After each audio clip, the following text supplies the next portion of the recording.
할렐루야. 예, 우리 하나님을 찬양합니다. 우리 옆에 분과 우리 함께 이렇게 인사하실까요? 아유, 지난주보다 훨씬 이뻐지셨네요. 그렇게 한번 인사하겠습니다. 더 잘생겨지셨네요. 예. 네, 예. 우리 날로 예뻐지죠. 예. 여러분, 예쁜 것과 안 예쁜 것은 5mm 차이입니다. 예. 아유, 저 사람은 눈이 왜 이렇게 조그만가? 조그만 사람과 안 조그만 사람의 눈 크기 차이는 5mm밖에 안 됩니다. 예. 그러니까 우리가 어떻게 해서든지 여러분이 만나는 모든 사람들에게 칭찬해 주세요. 예. 아유, 오늘 더 이뻐지셨어요. 아이고, 오늘 참 더 아주 그냥 귀티가 납니다. 그러면서 날마다 서로 간에 칭찬을 나누면 여러분 또 그걸 자꾸 들으면 그렇게 될 줄로 믿습니다. 예. 원래 말에는 능력이 있어요. 창조의 능력이 있습니다. 하나님께서 우리 인간에게만 언어를 주신 것은 하나님의 그 창조의 능력으로 이 세상을 통치하라고 하신 것이거든요. 예, 그러므로 여러분의 입술을 통하여 늘 축복의 말들로 여러분의 이웃들에게, 가족들에게 축복하시면 그 축복이 늘 여러분의 가정에 충만할 줄로 믿습니다. 예, 여러분 운전을 할 때 가장 중요한 것 중에 하나는 신호등을 지키는 거죠. 예, 신호등을 절대 무시해서는 안 됩니다. 예, 중간에 뭐 교통순경이 나와가지고 이렇게 신호등과 다르게 안내를 한다면 몰라도 신호등을 반드시 지켜야 사고가 나지 않고 빠르게 교통량이 이동할 수가 있게 되는 것이지요. 그런데 우리 한국에서는 그런 비속어가 있더라. 비속어라기보다 뭐라 그럴까요? 빨간불일 때는 빨리 가라. 노란불일 때는 노련하게 가라. 그리고 녹색불은, 초록불은 그냥 가라. 예. 마음이 워낙 우리 한국 사람들이 급하다 보니까 그냥 노란불이 탁 켜지면 어떻게 합니까 보통? 그냥 들이다 밟아요. 노란불 그러면서 들이다 밟아가지고 막 통과를 하려고 하는데 여러분 그러지 마시고 노란불이 켜졌을 때 내가 충분히 멈출 수 있는 속도라면 브레이크를 밟아 서시길 바랍니다. 그게 안전한 방법이에요. 저 정도면 통과할 수 있을 것 같아. 그래가지고 그냥 들이다 더 밟아가지고 하다가 저쪽에서 이른 불을 보고 또 달려오는 사람이 있거든요. 멈추지 않고 좀 있으면 1초 뒤면은 녹색불이니까 브레이크 안 밟고 막 달려오는 사람이 있거든요. 그런 사람들이랑 그냥 부딪히게 되는 거예요. 정말 조심하셔야 됩니다. 여러분 신호등을 따라야 돼요. 우리 인생에도 신호등이 있습니다. 우리 인생을 살다 보면요, 하나님께서 우리 심령 가운데 신호등을 보여주세요. 어쩔 때는 마음이 불편함을 준다든지 아니면 우리 생각 속에서 내가 이래도 되나? 이거 해도 되나? 라는 질문, 퀘스천 마크가 온다든지 이게 다 뭐냐 하면 우리 마음의 신호등들이에요. 그러면 그 신호등 앞에서 우리가 잘 판단을 해야 됩니다. 이게 녹색불인지 노란불인지 아니면 빨간불인지를 잘 파악을 해가지고 이 생각대로 해야겠다. 아니면 이렇게 하면 될까? 안 되겠구나. 이런 판단을 지혜롭게 잘 해야 된다는 거예요. 그 신호등을 잘 파악을 해야 된다는 것이죠. 오늘 본문은요, 빨간불이 켜졌을 때의 그 적신호를 무시한 두 사람의 비극적인 이야기가 납니다. 누구와 누굴까요? 다윗과 압살롬. 여러분, 압살롬이 다윗을 반역했습니다. 압살롬과 다윗의 운명을 결정지을 이 전쟁이 일어나기 전에 우리 성경은요, 이 사무엘 하는 아주 긴 시간 이 반역의 이야기와 또 다윗이 거기에서 도망치는 이야기, 그 안에 어떤 전략들이 오가는 이야기들을 길게 설명을 했지요. 그런데 이제 정작 진짜 운명을 결정짓는 이 전쟁에서는요, 이야기가 시작되자마자 끝나버려요. 왜? 전쟁이 에브라임 숲에서 일어나니라. 그리고 거기서 끝나버려요. 예. 압살롬의 군대가 2만 명의 사상자를 내고 그 숲에서 완전히 패해버립니다. 예. 여러분, 이제 압살롬이 죽으니까 전쟁이 어떻게 됩니까? 압살롬 아직 안 죽었어요. 죄송합니다. 압살롬 좀 이따 죽습니다. 예, 압살롬이 죽기 직전에 전쟁이 이제 완전히 다윗의 군대에게로 승기가 돌아갔어요. 그러다 보니까 사람들이 거기서 우왕좌왕하는 거예요. 여러분 사실 이 전쟁은 시작되기 전부터 약간 우리가 감이 오는 게, 여러분 압살롬이 이길 것 같습니까? 다윗이 이길 것 같습니까? 누가 봐도 다윗이 이 전쟁에서 이길 것 같다는 느낌을 받아요. 왜냐? 압살롬이 여러분 전쟁을 많이 해본 사람일까요? 예, 안 해본 사람이에요. 그는 한 번도 스스로 전쟁을 나본 경험이 없어요. 왕자였습니다. 그리고 이 압살롬이 지금 모아서 온 군대들 인원수는 어마어마하게 많아요. 그러나 여러분 다윗의 전사들은 어떤 사람들이냐? 이야, 우리 역대기를 보면요, 다윗의 전사들을 설명할 때 한 사람이 3,000명을 감당합니다. 예, 한 사람이 칼 한 번 뽑아가지고 800명을 죽입니다. 한 번 뽑아가지고, 예, 쉬지 않고. 이런 사람들이 다윗의 용사들이었어요. 다윗은 또 그의 수장입니다. 다윗은 돌 하나 가지고 그죠? 돌 하나 가지고 골리앗을 쓰러뜨린 사람이에요. 어마어마한 사람들이죠. 그러니까 그런 다윗이 전쟁을 처음 하는 게 아니라, 다윗은요 그 10대 때부터 전쟁에 참여하기 시작해가지고 사울 밑에 있을 때 진짜 사울이 죽을 때까지 그는 칼과 함께 있었던 사람이었어요. 더욱이 사울에게 쫓길 때는 또 어떻습니까? 사울이 온 이스라엘 군대를 다 데리고 와가지고 다윗을 죽이려고 할 때 엔게디 동굴에도 숨고 여기도 숨고 해가지고 이스라엘 전 지리를 다 알아요. 구석구석 다 알아. 어디가 위험한 곳인지, 어디가 숨을 곳인지. 그러니까 만약에 게릴라전을 하면 누가 이길까요? 압살롬, 다윗. 예, 이거는 뭐 뻔한 거예요. 특별히 여기 싸웠던 곳이 에브라임 수풀이라고 합니다. 에브라임 수풀이라는 곳이요, 학자들이 거기를 조사를 해봤는데 굉장히 아주 벼랑도 많고 구덩이도 많고 아주 위험한 장소래요, 장소가. 그러니까 거기를 오가는 것조차 아주 조심해야 될 정도로, 예, 그런 위험한 장소인데 전쟁이 어디서 벌어졌어요? 에브라임 수풀에서 벌어집니다. 자, 그러면 그 수많은 군대, 그 압살롬이 수많은 사람들을 이끌고 왔다 할지라도 이 다윗의 용맹한 군대, 그리고 평생을 전쟁을 다윗과 함께 왔던 그 용장들과 싸워서 이길 리가 만무한 것이지요. 그런 것처럼 이 전쟁은 압살롬 군대의 대패로 끝났습니다. 죽은 사람이 몇 명이요? 2만 명. 그런데 여기서 한 가지 성경은 분명한 것을 이야기하고 있어요. 여러분 성경에서 8절의 말씀을 우리 같이 한번 읽어볼까요? 8절 말씀 시작. 사면으로 퍼져 싸웠으므로 그날에, 예, 여기 보세요. 좀 이상하지 않습니까? 수풀에서 죽은 자가 칼에 죽은 자보다 많았더라. 여기 수풀에서 죽었다라는 말은 그 장소에서 죽었다는 의미가 아니에요. 왜요? 뒤에 말 보면 칼에 죽은 자보다 많았더라. 그러니까 칼에 의해서 죽은 자보다 숲에 의해서 죽은 자가 더 많았다는 거예요. 그냥 숲에서 죽었다, 이게 아니에요. 그렇다면 이 말의 의미는 뭘까요? 다윗의 군대와 압살롬 군대가 칼싸움을 해가지고 다윗의 군대가 승리한 게 아니라, 별로 안 싸웠는데, 칼로 싸운 건 별로 안 되는데 압살롬 군대가 숲에서 그냥 죽었다는 거예요. 이상하죠? 어떻게 싸웠어? 어떻게 했길래? 거기가 험한 지형이니까 굴러떨어져 죽었을까? 아니면 막 독초에 찔려가지고 죽었을까? 아니면 말벌을 건드렸나? 뭐 상상을 해보지만 답은 없어요. 그런데 우리가 힌트를 알 수 있는 게 있습니다. 우리 여호수아 10장 11절 말씀에 보면 이런 말씀이 있거든요. 이때는요, 여호수아가 가나안 사람들을 상대로 싸울 때에 하나님께서 그들과 함께 싸우신다 할 때에 이 나온 말씀입니다. 여호수아 10장 11절 말씀 같이 한번 읽어볼까요? 시작. 그들이 이스라엘 앞에서 도망하여 베토론의 비탈에서 내려갈 때에 여호와께서 하늘에서 큰 우박덩이를 아세가에 이르기까지 내리심에 그들이 죽었으니 이스라엘 자손의 칼에 죽은 자보다 우박에 죽은 자가 더 많았더라. 자, 보세요. 칼에 죽은 자보다 우박에 죽은 자가 더 많았더라.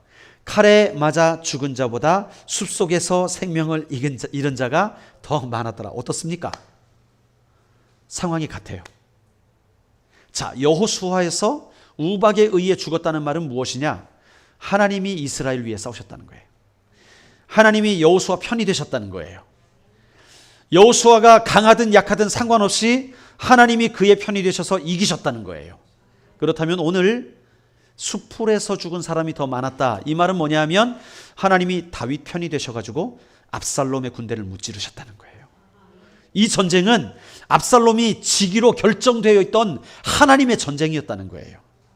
여러분, 결국 하나님께서 승리를 이루셨다는 말씀을 우리가 깨달을 수가 있는 것인데, 여기서 우리가 한 가지 짧은 교훈을 봅니다. 여러분, 비록 다윗이요 범죄해가지고 밧세바를 범해가지고 거기서 태어난 자식은 죽고, 그 다음에 그 하나님께서 나단을 통해서 내 이웃이 너의 아내들을 범하리라, 그 저주를 받았잖아요. 그런데 그 이웃이 누가 되었어요? 압살롬이 이웃이 되었잖아요. 압살롬이 반역을 일으켜가지고 왕궁에 남겨둔 다윗의 후궁들을 다 범하고, 온 천하가 다 보는 앞에서 그 부끄러운 짓을 행하고, 이런 치욕을 당하고 지금 압살롬이 다윗을 쫓고 있고, 그 전쟁이 지금 일어난 거 아닙니까? 여러분, 어떻게 보면 지금 다윗은요, 하나님의 징벌을 받고 있는 거예요. 하나님께서 처벌 대상을 다윗을 삼으셔가지고 그를 징계하고 계신 것인데, 여러분, 놀라운 것은 뭔지 아십니까? 다윗이 그런 하나님의 징계 가운데 있을지라도 하나님께서는 한 번도 다윗을 버리지 않으셨다는 거예요. 여러분, 우리가 하나님 앞에 잘못할 때가 있습니까? 없습니까?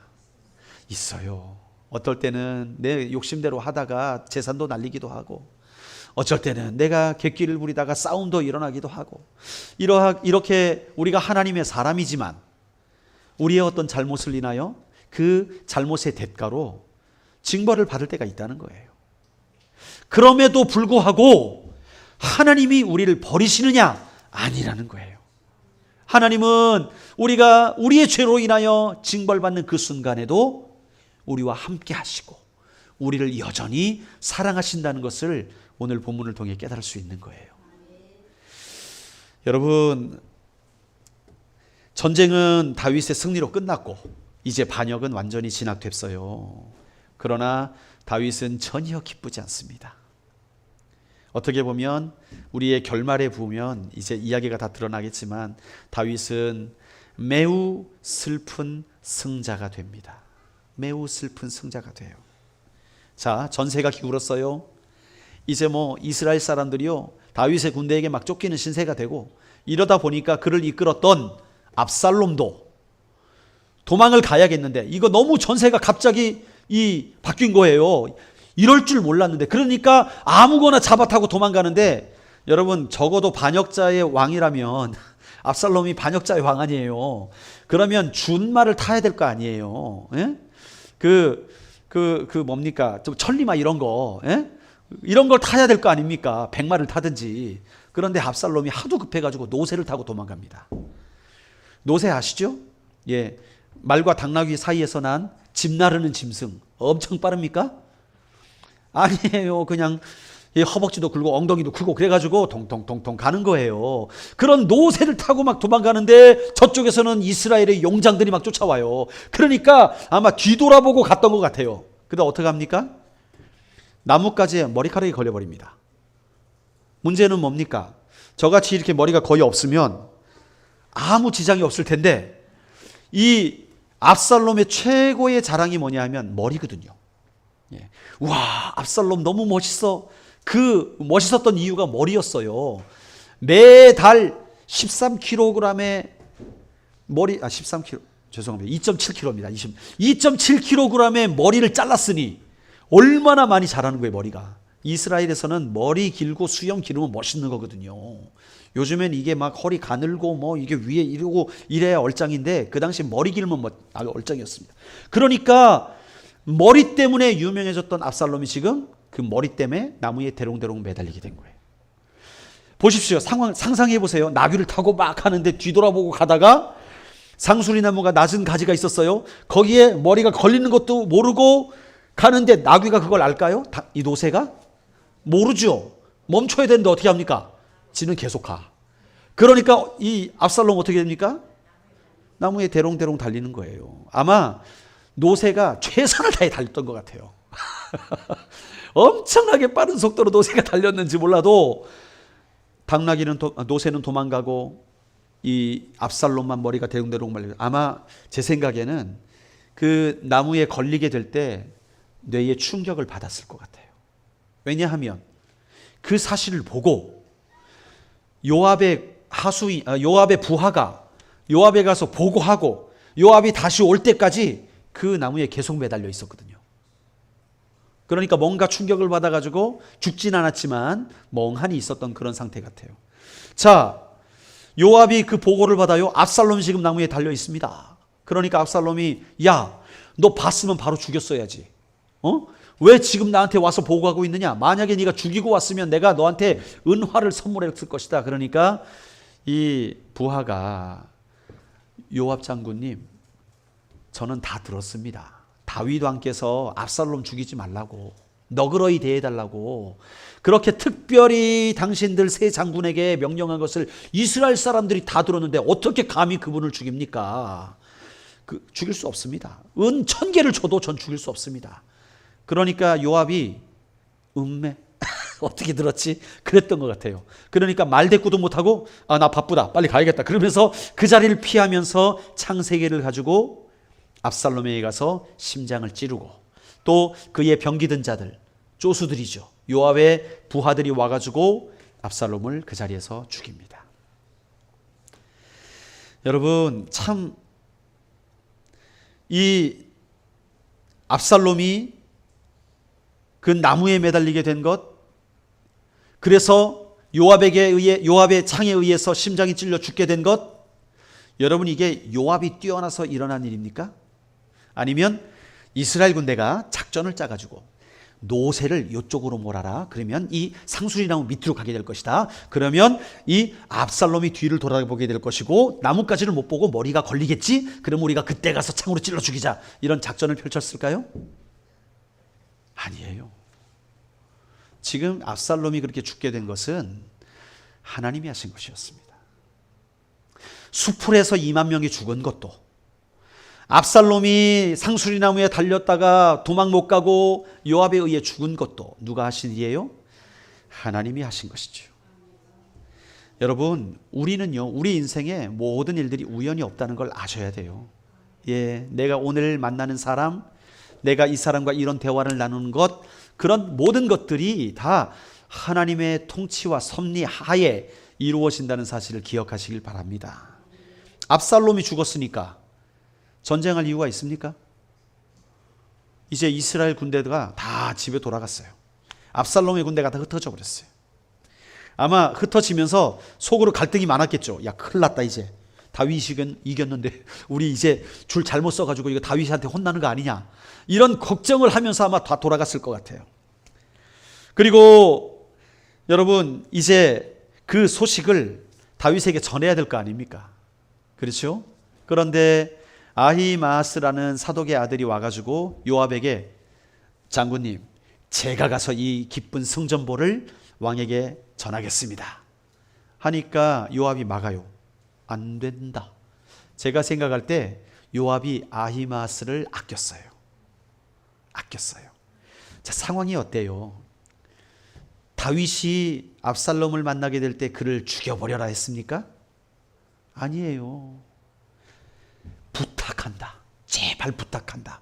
전쟁에서 우리가 이겨야 되는 건 맞지만 이 압살롬을 만나면 너그러이 대해달라. 너그러이 대해달라는 게 뭐예요? 너그럽게 죽여달라는 겁니까? 아니죠. 살려주라는 거예요. 불쌍히 여겨달라는 거예요. 그런데 요압은 어떻게 합니까? 너 왜 안 죽였어? 내가 가서 죽인다, 이거였잖아요. 여러분, 사실 요압이란 사람은요, 다윗의 충직한 신하입니다. 요압은요, 다윗이 사울에게 쫓겨서 이굴 저굴 도망 다닐 때에도 다윗 밑에서 가장 가까이에서 다윗의 생명을 보호하였던 사람이 바로 요압이었어요. 뿐만 아니라 요압은요, 아무리 억울한 일이라도, 아무리 말도 안 되는 일이라도 다윗의 말이라면 100% 따랐던 사람입니다. 밧세바를 범하였을 때, 야, 너 우리야 가서 죽여버려라. 왜 그러십니까? 우리야는 그럴 사람 아닙니다. 이랬습니까? 아니에요. 아, 예, 알겠습니다. 제가 죽여버리겠습니다. 그게 요압이었단 말이죠. 그러니까 요압은 다윗의 말이라면 100% 그대로 따르는 충성스러운, 마치 좀 표현이 그렇지만 개와 같이 충성스러운, 하면 개들이 그러잖아요. 예, 지들이 피곤해도 막대기를 던지면 물고 와요. 조금 피곤해도. 예. 그런 사람이 바로 누구예요? 요압이란 말이죠. 그런데 오늘 그 요압이 이상한 행동을 한 거죠. 여러분, 사실 어떻게 보면 이 요압은 이상한 행동을 한 게 아니에요. 다윗의 말을 안 들었던 거지 다윗을 배신한 게 아니었어요. 왜요? 압살롬을 죽여야만 다윗의 왕권이 견고해지기 때문에. 지금 이 요압이 한 행동은요, 다윗의 왕권을 견고하게 하기 위한 그의 특단 조치였던 거예요. 그것을 아는 요압이 이제 보고를 해야 되는데, 사랑하는 아히마아스가 그걸 보고하려 그러니까 야 잠깐 가지 마라. 너 오늘은 가지 마라. 오늘은 가지 마. 아직 아니다. 그리고 저 구스 사람을 불러요. 예, 나랑 별로 관계가 없는 부하를 부릅니다. 예, 죽어도 그만 안 죽어도 그만. 불러가지고 네가 가가지고 다윗 왕께 우리가 승리했습니다. 그리고 압살롬도 죽었습니다. 라고 보고해라. 그럽니다. 그러니까 이 구스 사람은 알지도 못하고 예, 알겠습니다 하고 가는 거 아니겠어요? 자, 다윗에게 가지고 보고하려 그러는데 먼저 구스 사람을 보냈어요. 아히마아스가 또 와가지고 요압 장군님, 제가 가겠습니다. 저도 따라가게 해주십시오. 그러니까 야야, 너 왜 자꾸 그 다윗에게 가지고 너 못 볼 꼴을 보려고 하느냐. 이 말을 할 때 제 생각에는 요압의 머릿속에 뭐가 기억났을까? 여러분 기억나십니까? 사울이 죽게 되었어요. 그리고 이제 그 한 청년이, 아모리 청년이 자기가 사울을 죽였다고, 그 사울을 죽인 그 뭡니까 왕관과 이런 걸 가져가지고 다윗 왕 앞에 와가지고 제가 죽였습니다 하고 자랑했잖아요. 그때 다윗이 어떻게 했습니까? 너는 네가 만약에 안 죽이고 거짓말을 했더라도 네가 사울을 죽였다고 말하였기 때문에 내가 너를 죽인다. 그러면서 그때 즉결 처분을 해버렸거든요. 요압이 그걸 알았을 거예요. 그 자리에 있었으니까. 그러니까 아히마아스가 가가지고 왕이시여 우리가 압살롬을 죽였습니다 하면 이거 무슨 일이 일어날지 모른다. 그러니까 오늘은 가지 말아라 한 거였죠. 근데 왜 굳이 가려고 하느냐. 그래도 이 아히마아스는요, 제 생각에 좀 어렸던 것 같아요. 그때 일을 몰라. 그때 일을 경험해 보지 못했어요. 다윗이 어떤 사람인지 몰라요. 그러니까 자꾸 간다고 하도 간청을 하니까 요압이 그래 가라 해가지고 한참 뒤에 출발을 합니다. 그런데 문제는 이 아히마아스가 발이 어마어마하게 빠릅니다. 달리기를 잘했던 것 같아요. 그래가지고 이 구스 사람보다 한 걸음 앞서 도착을 했고, 그가 먼저 승전보를 왕에게 전달을 합니다. 그래도 이 아히마아스는 좀 눈치가 있었던 것 같아요. 왕이 어떻게 됐느냐? 왕이시여 이겼습니다. 오, 이겼어. 압살롬은 어떻게 됐느냐? 글쎄 그 시기 제가 잘 기억이 안 납니다. 압살롬이 어떻게 됐는지 제가 잘 모르겠는데 하여튼 제가 올라 그러는데 사람들이 우 하는 거는 제가 좀 들었습니다. 그렇게만 말을 했어요. 이게 잔머리를 굴린 것이죠. 압살롬이 죽었단 말 했다가 그 화가 자기에게 돌아올까 봐 이렇게 약간의 트릭을 쓴 거죠. 그 이후에 누가 도착합니까? 구스 사람이 도착해요. 도착해가지고 이 사람은 아무 상황도 모릅니다. 그리고 다윗에게도 다윗이 그를 사랑하는 아들인 것도 알지도 못했는지도 모르겠어요. 어쨌든 보고하라니까 와가지고 헉헉대면서 왕이시여 다윗의 군대가 이겼습니다. 압살롬 어떻게 됐느냐? 네, 압살롬은 그 압살롬의 군대가 다 망이었던 것처럼, 아니 그 압살롬이 죽은 것처럼 군대들도 다 그렇게 죽기를 원합니다. 그게 뭔 말이에요? 전쟁은 패했고 압살롬도 죽었다는 얘기죠. 그렇죠? 그 얘기를 이렇게 둘러서 말합니다. 그러니까 다윗이 기뻐할 줄 알았는데 어떻게 합니까? 여러분, 이 마지막 절 18장 33절 말씀 우리 같이 한번 읽어보도록 하겠습니다. 시작.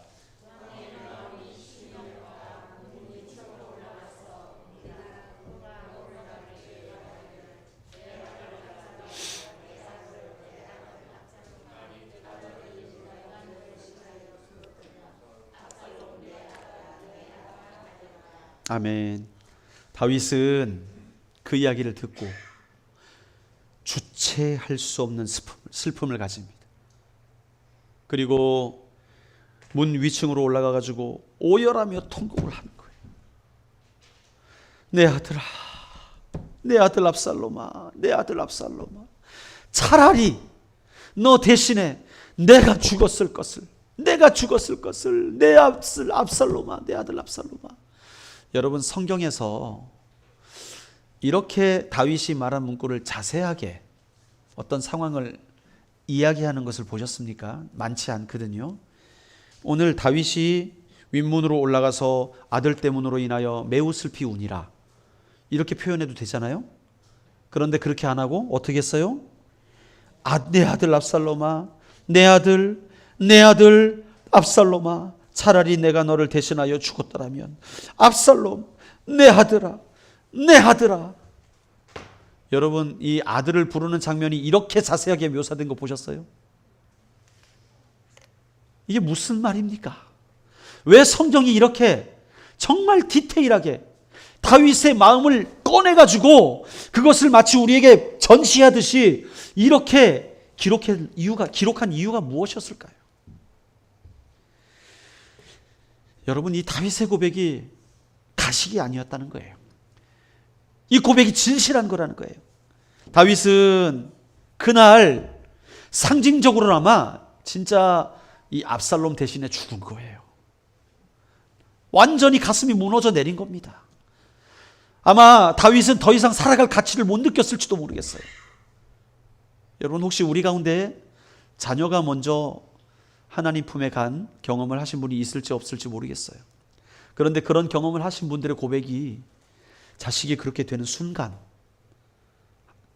자식을 잃은 그 순간 인생의 모든 희망을 다 잃어버린다는 거예요. 먹는 것도 잊어버린다는 거예요. 도대체 뭘 해야 될지도 모르겠다는 거예요. 그게 이 절망에 빠진 아버지의 마음이 아니겠습니까? 문 위층으로 올라가서 내 아들 압살롬아, 차라리 내가 죽었어야 되는데, 내 아들아. 여러분, 이 순간 다윗은요, 그 반역의 전쟁에서 승리한 왕이 아니라 전쟁 가운데 비극적으로 아들을 잃은 아비였습니다. 아버지의 슬픔을 표현한 거예요. 여러분, 이 시간 다윗이 그 부르짖음을 하면서, 그 오열을 하면서 다윗 마음속에는 엄청난 후회가 왔을 것입니다. 내가 차라리 그때 그 밧세바와 가늠한 그날, 내가 전쟁 안 나가고 이렇게 거니는 게 아니라 차라리 내가 그 전쟁의 맨 앞에 나가서 군대를 이끌었어야 되는 건데, 그랬으면 죄를 안 졌을 건데, 아니 내가 그 옥상을 거닐었더라도, 밧세바를 봤더라도 밧세바를 부르지 말았어야 되는 건데, 아니 불렀더라도, 내가 간음을 하는 죄를 지었더라도 내가 우리아를 죽이지 말았어야 되는 건데, 여러분, 가슴을 통탄하고 후회를 했을 것입니다. 여러분, 또 이제 암논이, 첫째 아들이 이복 동생 다말을 사랑해가지고, 그 압살롬의 누이를 사랑해가지고 그를 유혹해가지고 계략을 꾸며가지고 간음을 하고 했을 때, 그리고 그를 버렸을 때 이 압살롬이 뚜껑 열려가지고 그를 죽이잖아요. 그때에 이 암논을 그 강간했을 때 징계라도 할 것을 내가 가만히 있었구나. 징계라도 했으면 이 압살롬이 그래도 아버님은 생각이 있으시다, 그렇게 생각했을 거 아니에요. 그런데 그 암논을 가만히 놔뒀단 말이에요. 아무 말 안 하고. 그러니까 압살롬이 복수의 칼을 갈고 몇 년 뒤에 죽여버리잖아요. 통탄할 일인 거예요. 또 이 압살롬이 이 암논을 죽였을 때에 압살롬을 불러다가 야야 너 왜 그랬느냐? 너 왜 이런 잘못을 했느냐? 아빠랑 대화 좀 하자 해가지고 불러다가 대화라도 했으면 그가 사실은 내가 너무나 견디기 힘들었어요. 그러면서 뭔가가 풀리지 않았겠어요? 그 관계가 회복되지 않았겠어요? 그걸 또 통탄하고, 또 압살롬이 멀리 도망가 있다가 이 요압이 중재를 해가지고 예루살렘으로 부릅니다. 그래서 어쩔 수 없이 다윗이 압살롬을 불러다가 예루살렘에 앉혔는데 그를 돌아보지 않았어요. 그를 왕따시켰단 말이에요, 이 압살롬을. 차라리 그때에 요압에 의해서 압살롬이 돌아왔을 때 내가 이 압살롬을 안아주고 아들아 내가 네 죄를 용서하마. 네가 네 형 암논을 죽였지만 내가 그래도 너에게 왕권을 물려주마. 용서하마 하면서 그를 다독거려 줬더라면 이런 비극이 생기지 않았을 텐데, 지금 이 33절에 내 아들 압살롬아, 내 아들아, 내 아들아 라고 고백하는 그 아비의 마음속에는 이런 수많은 그의 관계 속에서 끊임없이 실패했던 그 관계의 순간순간들을 바라보며 후회하고 있는 자리였다는 것이죠. 여러분, 그러나 후회하기에는 이미 늦었습니다. 기차는 떠났어요. 압살롬은 죽었고 아들을 잃은 왕이 되었습니다. 그 사실 때문에 왕권이 다시 회복되었을지라도 그에게는 전혀 기쁨이 되지 않는 거예요. 승전보를 전한 군사들, 이 구스 사람, 전달자, 또 주변에 있던 신하들이 이겼습니다 왕이시여 하다가 내 아들 압살롬 하니까 어떻게 해야 됩니까? 이 올린 손을 내리고 눈만 껌뻑하면, 분명히 우린 이겼는데, 분명히 우린 생명 걸고 다윗을 지켰는데, 우리는 다윗을 위하여 싸웠고 우리는 이겼는데 다윗은 슬퍼해요. 마치 우리가 잘못한 것 같이 이 군인들이 어쩔 줄 몰라 하는 그 장면이 그려지십니까? 여러분, 이게 바로 깨어진 관계가 낳은 비극이에요. 깨어진 관계가 낳은 비극. 여러분, 우리 인생은요, 관계 속에서 태어나 관계 속에서 죽습니다. 그게 우리 인생이에요. 우리는 태어날 때에 정말 우리 엄마 아빠가 우리 태어난 우리를 안고, 야 세상에 눈도 예쁘고 코도 이쁘긴 뭘 이뻐요, 띵띵 뭐가지고 이런데 그렇잖아요. 애기들 보면 사실 그게 이쁜 겁니까? 예. 그런데 내 피부치, 내가 낳은 자식이 너무나 예쁘고 아름답고 귀엽고, 이야 눈도 날 닮았고 코도 날 닮았고, 주변에 온 사람들을 축하해 주면서 어머 얘는 아빠 닮았네. 여러분, 근데 저는 미스테리입니다. 그 갓난애기를 보고 진짜 닮은 걸 알 수 있습니까? 띵띵 부른 아이 보고 여러분, 이게 관계거든요. 그렇게 관계 속에서 태어나는 거예요. 엄마의 사랑을 받으며 아빠의 사랑을 받으며 또 주변 친척들과 이웃의 사랑을 받으며 우리는 태어나는 거예요. 그리고 그 관계 속에서 자라가는 거예요. 우리는 엄마 아빠를 대하면서 부모님께 효도하라는 말도 배우고, 그리고 잘못하면 혼난다는 것도 배우고, 그 관계 속에서 우리의 인생을 배워나가는 거예요. 또 우리가 커서 학교에 다니게 되고 사회생활을 하게 되면 친구들과의 그 관계 속에서 이렇게 하면 싸우는구나, 이렇게 하면 내 눈탱이가 밤탱이가 되는구나, 이렇게 하면 공부를 잘할 수 있구나, 이런 모든 상황들을 배우며 살아가는 거죠. 그리고 직장에 다니게 되고 또 한 여인과 남자를 사랑하게 되고 그 관계 안에서 새로운 가정이 출발하게 되고 또 그 관계 안에서 또 다른 자식을 낳게 되고, 여러분, 이게 인생이라는 거예요. 인생은 그러니까 관계를 통해 출발해서 관계를 통해 마무리하게 되는 것이 인생이라는 것입니다. 문제는 뭐냐?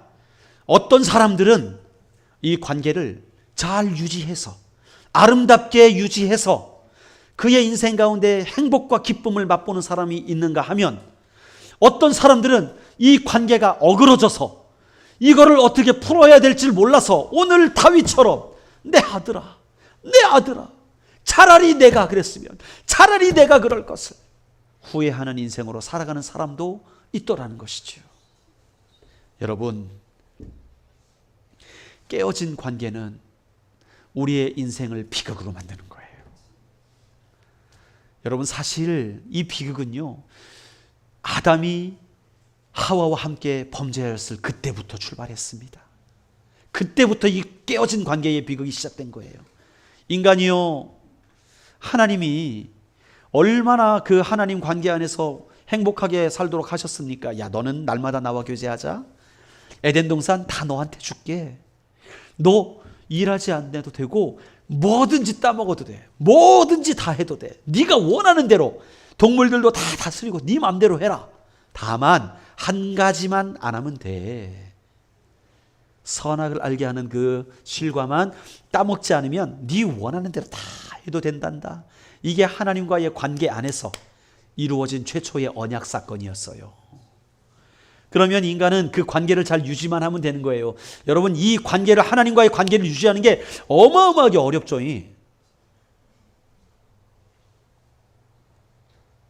그 동산 중앙의 실과를 안 따먹기 위해서 날마다 금식하고 기도하고 해야 됩니까? 이 관계를 유지하기 위해서 날마다 유혹을 참아야 돼, 유혹을 참아야 돼, 유혹, 이래야 됩니까?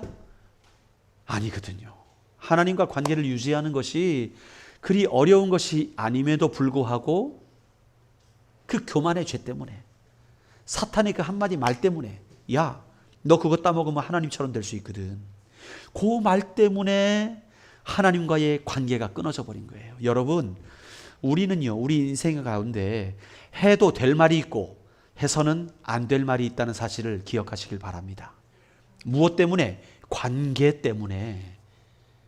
여러분, 어떤 사람과 다툼이 일어나게 될 때, 혹은 아내와 남편과 다툼이 일어나게 될 때 해야 될 말이 있고 해서는 안 될 말이 있다는 것을 기억해야 돼요.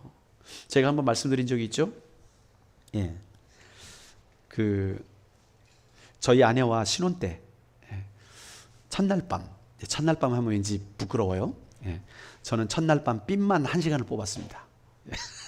머리핀 뽑는데 1시간을 보내고, 일산에 가서 밥 먹고 와서 집에서 잤어요. 예.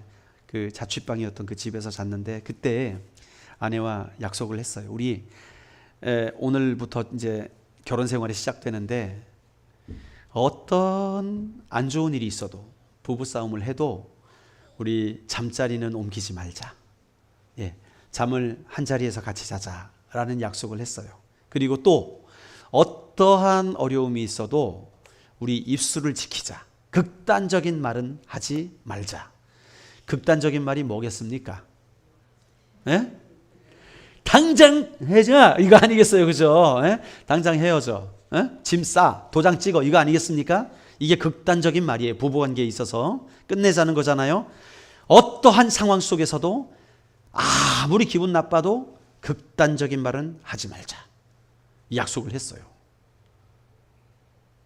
지금까지 지키고 있습니다. 우리 인생 가운데 해야 될 말이 있고 하지 말아야 될 말이 있어요.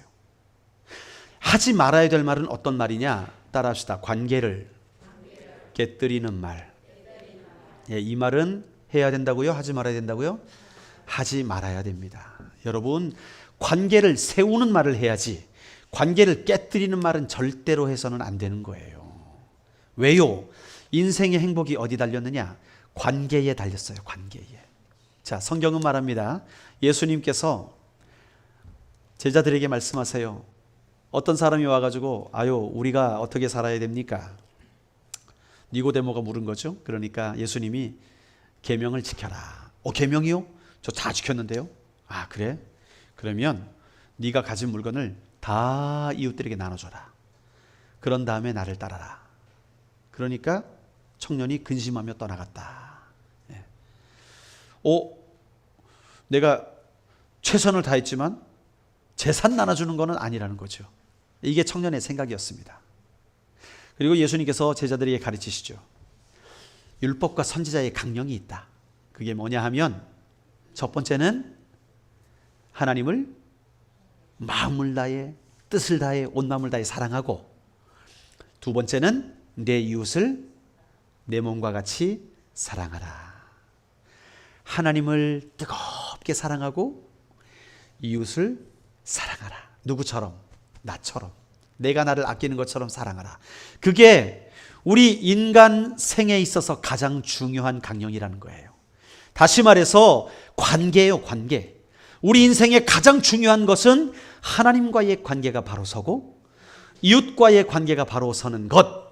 우리 화평교회의 가장 중요한 것은 하나님과의 관계가 바로 서고 우리 이웃들과의 관계가 바로 서는 것. 그게 가장 중요한 원칙이라는 거예요.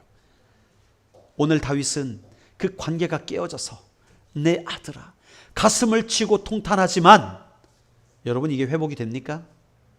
안 되는 거예요. 끝난 거예요. 여러분, 하나님께서 그 틀어진 인간과의 관계를 회복하기 위해서 보내주신 분이 예수 그리스도세요. 우리 죄 때문에 우리는 멸망당하는 거예요. 깨어진 관계 때문에 우리는 그냥 지옥 가는 거예요.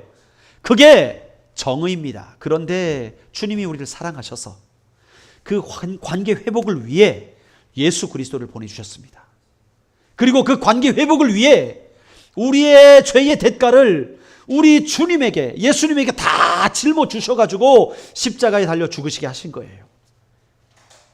그리고 그분을 하나님의 권능으로 부활시키시고 우리의 죄를 담당하신 그 예수님의 십자가 사건과 부활하심을 믿는 모든 자들마다 하나님과 관계가 회복되게 하신 줄로 믿습니다. 영접하는 자, 곧 그 이름을 믿는 자들에게는 하나님의 자녀가 되는 권세를 주셨으니, 아멘. 요한복음 1장 12절. 여러분, 이 관계 회복을 위해 우리 주님이 오셨고 우리는 주님을 통해서 우리 인생의 모든 관계를 회복하게 된 줄로 믿습니다. 그렇다면 여러분, 우리가 인생 가운데 진짜 행복하게 살 수 있는 비결이 뭐냐? 주님께서 우리에게 허락하신 그 관계를 아름답게 발전시켜 나가는 거예요. 이제 하나님과 깨어졌던 관계가 예수님을 통해서 회복되었으니 우리가 주님의 마음을 더 알기 위해서, 여러분, 관계는요 서로의 마음을 알아가는 거예요. 여러분, 첫 번 만난 사람한테 모든 걸 다 줄 수 있습니까? 안 되거든요. 사랑 안에 서로를 더 알아가고, 저 사람이 이런 사람이네. 야, 저 사람에겐 내 마음을 줘도 되겠네. 저 사람이라면 내 인생을 맡겨도 되겠네. 그래서 결혼하는 거 아닙니까? 우리 동환 형제 그래서 결혼하셨죠? 그죠? 예? 이 사람이면 내가 내 인생 맡겨도 되겠어. 평생 함께해도 되겠어. 그런 거 아니겠어요? 이게 하루아침에 이루어집니까? 아니라는 거예요. 점점점 만남이 이루어지고 그분을 더 알아가고 그러는 가운데 그분께 우리의 마음을 맡겨드릴 수 있는 거예요. 이게 하나님과의 관계. 이웃과의 관계도 마찬가지예요. 우리가 매일 접하는 사람들에게 우리가 그들의 관계를 세우기 위하여서 좋은 만남을 날마다 발전시켜 나가는 것. 붕어빵을 왜 줍니까? 붕어빵 남아서 우리 교회 부자라? 여러분, 이 아름다운 관계를 확장시키기 위하여 하나님의 사랑을 그들도 알 수 있도록, 참된 그 관계 속으로 그들도 돌아올 수 있도록 그들을 섬겨나가는 것이죠. 여러분, 이게 바로 하나님이 기뻐하시는 일이라는 거예요. 그렇게 되면 우리의 관계가 하나님 안에 이웃 간에 회복되어짐으로 말미암아 우리의 날마다의 삶이 행복한 삶이 될 수 있다고 성경은 말씀하고 있는 것입니다. 항상 잘 되지 않죠. 예, 우리 지금은 아멘 하지만 이제 끝나고 돌아 나가다가 계단에서 부딪히고 와 부딪히노 할 수도 있어요. 또 예. 반찬이 왜 이러노 나가고 집에 가니까 청소는 안 해놓고 지금 뭐 하고 있나, 이런 일들이 날마다 일어난다니까요. 날마다. 여러분, 이 관계가 때때로 적신호가 올 때가 있다는 거예요. 그러면 이제는 적신호 때 그냥 들이다 밟지 말고, 뚜껑 열렸다고 그냥 들이다 퍼붓지 말고, 신호등을 잘 보고 지금은 내가 멈춰야겠다. 입을 닫는 거죠. 해야 될 말과 하지 말아야 될 말을 기억하고 적신호가 오면 입을 닫는 거예요. 노란불이 되면 이제 그를 세워주는 말, 칭찬의 말로 노란불로 나가는 거예요. 관계 회복할 준비를 하는 거예요. 여러분, 이 인생의 신호등에 적절히 반응하는 것이 지혜인 줄로 믿습니다. 관계는 대부분 한 번의 사건으로 와장창 무너지지 않고 또 한 번의 사건으로 확 친해지지 않아요. 여러 번 좋은 상황들을 계속적으로 만들어 가야 하는 것입니다. 그렇게 될 때 관계가 회복이 되는 거예요. 반대로 불편한 상황들을 계속 불편한 상황들이 계속 이어지는데 그걸 내버려 두고 가만 놔둬 버리게 되면 그 관계는 깨어지게 돼 있어요. 여러분, 이 시대 가정들이 깨지는 이유가 대부분 이런 이유에 있습니다. 그 불편한 상황들을 내버려 두고 있다가 그냥 좌시하고 있다가 시간이 지나게 되니까 돌이킬 수 없는 그러한 관계가 되어버리는 거예요. 그 관계가 멀어지기 전에, 그 일이 일어나기 전에 신호등에 반응해야 될 줄로 믿습니다. 아, 빨간불이구나. 내가 이 말을 해서는 안 되겠구나. 여러분, 그 지혜가 하늘로부터 임하는 거예요. 하늘로부터. 오늘 본문이 주시는 교훈은요, 분명합니다. 깨지고 나면 후회도 소용이 없다. 적신호가 올 때 브레이크를 밟아라. 사람들과의 관계가 불편해지고 마음속에 어려움이 있을 때, 어떤 일들로 인해서 우리가 때때로는 하나님과의 관계 안에 기도하기조차 힘들 때, 그때가 우리가 화목하기로 결정하는 시점이라는 거예요. 지금 화목하라는 거예요. 아유, 언제 때 되면 분위기 좋으면, 그게 아니라 지금 돌이키라는 거예요. 지금. 여러분, 통증이 있는 이유가 뭔지 아십니까? 내 안에 다친 것, 잘못된 것을 깨닫게 하기 위해서 통증이 있는 거예요.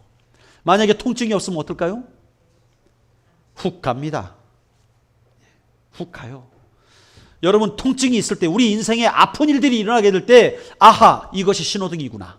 아하, 나를 깨닫게 해주는 사인이구나. 그럼 그 불편함의 자리를 박차고 우리는 그때, 바로 그때 화목하기로 결단하고 엎드려 나아가야 될 줄로 믿습니다. 그게 지혜예요. 여러분, 관계는요, 내가 엎드리지 않으면 절대로 회복되지 않습니다. 내가 목을 곳곳이 세우면서 관계가 회복되길 바라요. 당신이 꿇어. 그럼 회복됩니까? 아니에요. 지금 회복하라는 말은 내가 납작 엎드려서 잘잘못과 상관없이 그 회복을 위하여 노력하게 될 때 관계는 회복되어질 것이고, 관계가 회복되어지면 나중엔 저절로 잘잘못이 다 풀어지게 되어 있습니다. 여러분, 하나님과의 관계 안에서 오늘 기도가 잘 안 된다든지, 또 이웃과의 관계 안에서 이웃의 얼굴을 마주하기 싫다든지, 내 뜻을 따라주지 않는 이 자녀 때문에 마음이 속상하다든지, 아니면 내 말 정말 내가 마음을 다해 부모님을 섬기는데도 엄마 아빠는 정말 내가 원하는 대로 안 해. 그래서 부모님과 관계가 갈라졌다든지, 여러분, 그러한 적신호를 내가 지금 보고 있다면 지금 화목하시길 바랍니다. 오늘 화목하시길 바랍니다. 하나님은 우리의 어떠함과 상관없이 여러분을 기다리고 계세요. He is ready. 그분은 지금 준비되어 계세요. 여러분이 돌아오기를 원하고 계세요. 마찬가지로 이웃들에게도 여러분, 화목할 때는 바로 지금인 줄로 믿습니다. 우리가 힘들어할 때, 어려워할 때요, 사실 적신호를 보여주시는 분이 누굴까요? 하나님이십니다. 주님이 먼저 찾아오셔서 우리를 위로하시는 거예요. 주님이 먼저 찾아오셔가지고 우리의 마음을 이해해 주시는 거예요. 나의 삐뚤어진 마음, 주님이 그대로 용납해 주십니다. 하나님의 사랑은요, 우리의 모든 잘못을 덮어주시는 거예요. 여러분, 그래서 우리는 그분의 사랑을 만나게 될 때 그분을 아버지라고 부를 수가 있는 것입니다. 오늘 이 찬양을 함께 나눕시다. 그럼에도 불구하고라는 찬양이에요. 하나님은 지금 기다리고 계십니다. 그리고 마음을 활짝 열고, 야, 내가 적신호를 보냈는데 네가 깨달았구나. 그래, 이제 나와 화목하자. 이제 다 털어버리고 너 새롭게 출발하지 않겠니? 내가 너를 사랑한다. 우리 함께 다시 시작하자. 주님의 그 메시지로 듣고 이 찬양을 고백하며 나가시기를 부탁을 드리겠습니다. 우리 함께 찬양 드립니다.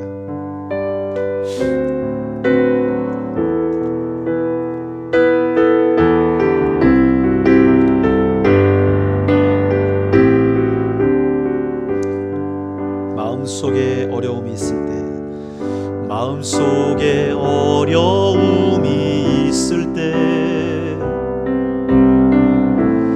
마음속에 어려움이 있을 때, 마음속에 어려움이 있을 때 주님 내게 먼저 오사 내 마음을 만지고 주님 앞에 나올 수 없을 때, 주님 앞에 나올 수 없을 때, 주님 앞에 나올 수 없을 때 주님 날 먼저 안으시네. 그럼에도 불구하고